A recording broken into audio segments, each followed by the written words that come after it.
Hi, everyone, and welcome to today's webinar. My name is Walid Lakwader, and I'm a member of the Insight Software Growth Marketing team, and I will be facilitating today's webinar. Now, let's meet your presenter for today's webinar. Warwick, if you would like to introduce yourself, I'll hand things over to you. Thanks. I really appreciate that. Hi, my name's Warwick Leach. I'm a Director of Solutions Engineering at Insight Software. I've got a little over 20 years experience implementing budgeting and forecasting software. That includes analytics and reporting, primarily working with the Office of the CFO and the Department of FP&A in particular. A little bit about Insight Software. We are around about 500 million revenue and growing rapidly. We have a number of different software at Insight Software, and that gives us about 500,000 users, which is pretty immense, 32,000 customers. We work with a fantastic partner network, over 1,300 of those. We're well over 2,000 employees these days, and we serve over 150 countries around the world. Our goal, our focus, our mission is to enable the Office of the CFO to connect to their data, their enterprise data, as real time as possible. And that includes our historical data, as well as our planning and our future data. And that's what FP&A does today, and that's going to be our focus. So what is automation for FP&A and why do it? Well, very basically, we should define what is automation, and it's removing manual, repetitive tasks performed by us, intelligent human beings, the Department of FP&A in this case. And the best way to do that is with an application or a tool or software that automates planning and analysis. So we'll talk more about that in a second. Why do it? Well, the primary goal for all of us at any company we work at, mostly, is to maximize profits. Now, that also includes not-for-profits. We don't want to be a not-for-loss. We want to maximize those profits. So money is being spent in the right place, and we're achieving those profits that we set out to achieve at the beginning of the year. Now, FP&A aren't necessarily out selling software or shipping containers, things like that, but they are instrumental in planning the best and most effective way to do that to maximize our profits. Also, and how do we maximize profit? I should give you a little bit of info on that. Very basically, for those who are not experienced in maximizing profit, I doubt there's anyone here, but just in case, we want to increase our revenue, have that as high as possible, and control our expenses, control our costs. We don't necessarily want to minimize them.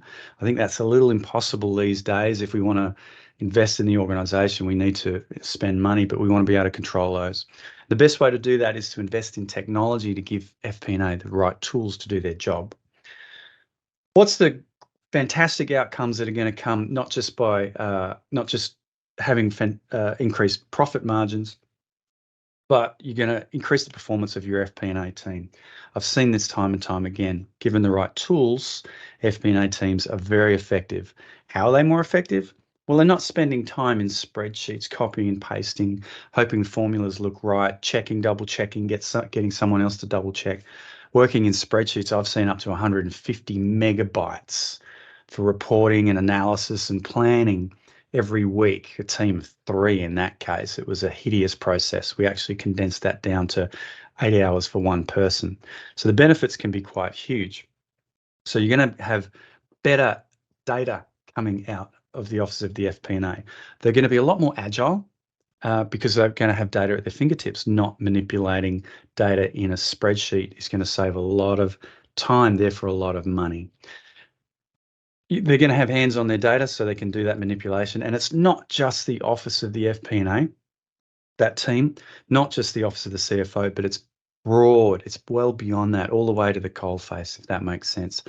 Giving people access to data they need today, right now, to make a decision right now and not have to spend time in a spreadsheet themselves. They're going to do it not as well as the accounting and finance team do. So they're going to be making mistakes. So let's take that away and automate that process for people. Give them a web page, maybe or set of web pages. Doesn't even have to be dashboards. It can be tables, a P&L, like something like that. That's got data we can vet, trust, and we can drill the transactions and know that data is always correct. Now, we also want to work smarter, not harder. You may have heard terms like smart, lazy, for instance. I don't know that I necessarily like that term. It's more about thinking, well, this is taking me a long time. I'm going to have to do this a few more times this week, month, or year. What if I invest a little bit of time now to save a lot of time later? How do I do that?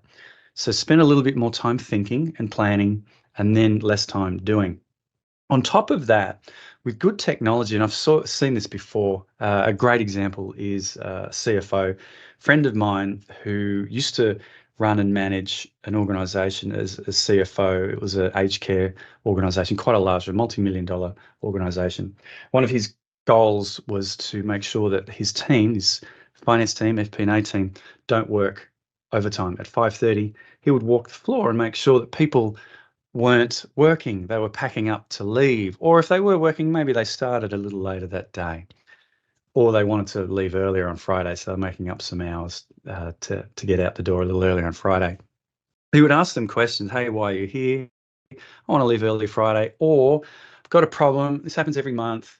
I spend a lot of time in this spreadsheet to get this data out. He would sit with them, understand the process, and look for technology to streamline that process. He was able to create a team over a couple of years. It's not an overnight process, that was almost fully automated. But they had plenty of time to think. Oh, by the way, he reduced month-end close from 2 weeks to 2 days, reduced the budgeting process from 3 months to less than a month. And he didn't hire any more people to do that either. And he was producing more data, more information to help drive the organization forwards than ever before. So that's working smarter, not harder. One thing he said, which